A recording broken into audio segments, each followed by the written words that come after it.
which is the most difficult question posed to you so far in your life? This is the question. This question, which is the most difficult question posed to you so far in life, is the most difficult question in my life. Yes, there have been difficult questions. I can narrate many. As far as the most difficult question is concerned, because it's not a very common question, I will never tell it to the masses, to the public. Because such questions are so difficult, so attacking, and if it's not common, why should I make it public? Alhamdulillah, I have the answer, and Allah helped me. It's through Allah's help I got the answer. This I only discuss with the scholars and the fuqahas. And I asked them, what is the answer? And I've asked this to maybe 50 or 100 people who are scholars and people of knowledge. And unfortunately, the most difficult questions have not been answered because of the intricity, not because of the knowledge based, it is the intricity of the question. So those questions which are attacking Islam, and they are not common, and it's difficult to understand the answer. As a policy, even if you ask, I'll never tell you. That's only to be discussed with people of knowledge and the scholars. Yes, there have been many questions which are tricky. Many questions which may require logical answer, has nothing to do with Islamic knowledge. And there are many. I'll just give one example to you. I don't say it's the most difficult, but it was a tricky question. And I remember, I think it was in the year 2014 or somewhere close to that in Dubai. After my lecture in Dubai, there were about 15,000-20,000 people in the audience. There's a lady who's a non-Muslim who asked me a question.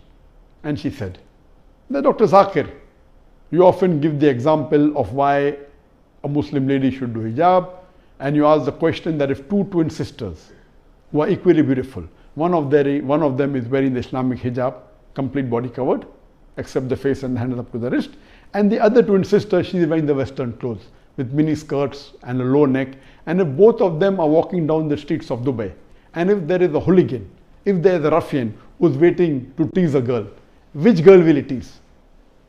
And you ask this question. And yes, I have given this example and I've asked this question since the early 90s when I gave the talk of women's rights in Islam the first time in 1993. Since this time I'm asking a question. And I've asked this question in public forum that which girl will you tease? And always the answer has been, but natural, the girl wearing the Western clothes in mini skirt or low neck because she's attracting. And for 20 years, the answer has been same. Now this lady comes up and she repeats the question, but she says that according to me, the girl wearing the Islamic hijab would be teased. I said, why? She said, because the man would like to know what is behind the clothes. That's why he will tease the girl wearing the Islamic hijab. And my daughter, who was in the audience, she said, now Abba is trapped. My father is trapped. And I was taken aback that this was never answered. So what I say, these type of replies are mainly devilish replies to try and trap.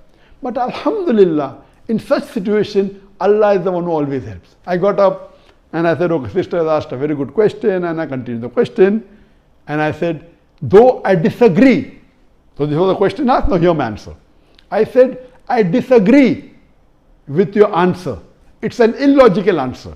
But if you agree that your answer is correct, then why are you wearing clothes? If you don't want people to be clothes, you should take off your clothes. And believe me, that woman was so embarrassed, and that was a very good slap to her reply, to her question, which was a devilish question. She went back and she sat quietly. So these types of questions by non-Muslims who come to attack you, it has got nothing to do with Islam. My answer was logical. But what I told, okay, I disagree with your answer, but if you agree with your answer, why are you wearing clothes? And she was wearing clothes. I said, why are you wearing clothes? And so these type of questions, the answer should be with hikmah.